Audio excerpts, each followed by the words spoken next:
ناظرین، آج ہم آپ کو تاریخ اسلام کے اس عظیم اور معجزاتی واقعے کی تفصیل سنائیں گے جس کو سن کر آپ کے ایمان میں تازگی آ جائے گی۔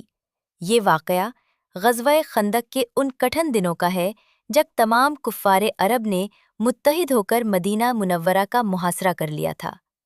مسلمانوں کے پاس کھانے پینے کا سامان ختم ہو چکا تھا اور اوپر سے کڑاکے کی سردی تھی۔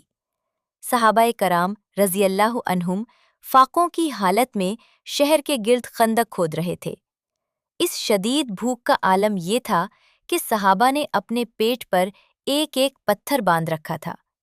حضرت جابر بن عبداللہ رضی اللہ عنہ فرماتے ہیں کہ جب میں نے دیکھا کہ اللہ کے نبی صلی اللہ علیہ وسلم خندق سے مٹی نکال رہے ہیں اور بھوک کی شدت سے آپ صلی اللہ علیہ وسلم کے چہرہ مبارک کی رنگت بدل گئی ہے اور آپ صلی اللہ علیہ وسلم نے اپنے پیٹ مبارک پر ایک نہیں بلکہ 2 پتھر باندھے ہوئے ہیں، تو مجھ سے رہا نہ گیا۔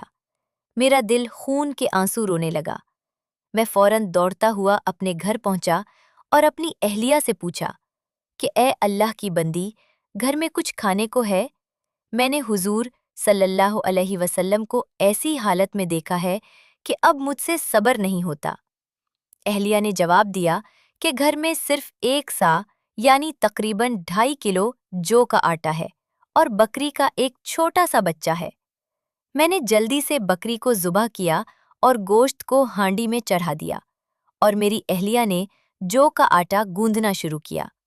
جب کھانا تیار ہونے کے قریب ہوا تو میں حضور صلی اللہ علیہ وسلم کی بارگاہ میں حاضر ہوا اور نہایت خاموشی سے آپ صلی اللہ علیہ وسلم کے کان میں عرض کیا کہ یا رسول اللہ صلی اللہ علیہ وسلم، میرے گھر میں تھوڑا سا کھانا تیار ہے، آپ اپنے ساتھ صرف 2 یا 3 صحابہ کو لے لیں اور غریب خانے پر تشریف لائیں تاکہ آپ صلی اللہ علیہ وسلم کچھ تناول فرما لیں۔ لیکن قربان جاؤں میرے آقا صلی اللہ علیہ وسلم کی شان رحیمی پر کہ آپ صلی اللہ علیہ وسلم نے یہ نہیں سوچا کہ میں اکیلا پیٹ بھر لوں، بلکہ آپ صلی اللہ علیہ وسلم نے بلند آواز سے پوری خندق والوں کو پکارا اور فرمایا کہ اے خندق والو، چلو جابر کے گھر دعوت ہے۔ حضور صلی اللہ علیہ وسلم کا یہ اعلان سن کر میرے پاؤں تلے سے زمین نکل گئی، کیونکہ کھانا صرف چند لوگوں کا تھا اور خندق کھودنے والے 1000 سے زائد تھے۔ میں دوڑتا ہوا گھر آیا اور اپنی اہلیہ کو بتایا کہ حضور صلی اللہ علیہ وسلم تو پورے لشکر کو ساتھ لے کر آ رہے ہیں، اب کیا ہوگا؟ لیکن ان کی ایماندار اور صابرہ اہلیہ نے تاریخی جملہ کہا کہ کیا آپ نے حضور صلی اللہ علیہ وسلم کو کھانے کی مقدار بتا دی تھی؟ میں نے کہا ہاں۔ تو وہ بولی کہ پھر آپ فکر نہ کریں، کیونکہ جب اللہ کے نبی صلی اللہ علیہ وسلم خود آ رہے ہیں تو اللہ اور اس کا رسول صلی اللہ علیہ وسلم بہتر جانتے ہیں۔ حضور صلی اللہ علیہ وسلم تشریف لائے اور فرمایا کہ جابر، جب تک میں نہ آ جاؤں ہانڈی کو چولہے سے نہ اتارنا اور نہ ہی آٹے سے روٹیاں بنانا۔ آپ صلی اللہ علیہ وسلم نے ہانڈی اور آٹے میں اپنا مبارک لعاب ڈالا اور برکت کی دعا فرمائی۔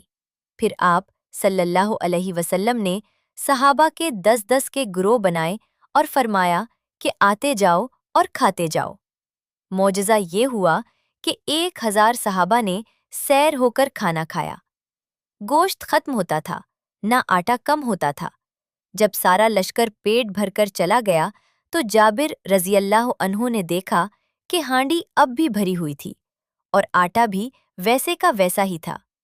حضور صلی اللہ علیہ وسلم نے فرمایا، اے جابر، اب تم خود بھی کھاؤ اور پڑوسیوں کو بھی بانٹو، کیونکہ لوگ بھوکے ہیں۔ یہ ہے میرے نبی صلی اللہ علیہ وسلم کی وہ رحمت کہ جس نے ایک مٹھی آٹے میں پورے لشکر کا پیٹ بھر دیا۔ اللہ ہمیں اپنے نبی صلی اللہ علیہ وسلم کی سچی محبت نصیب فرمائے، آمین۔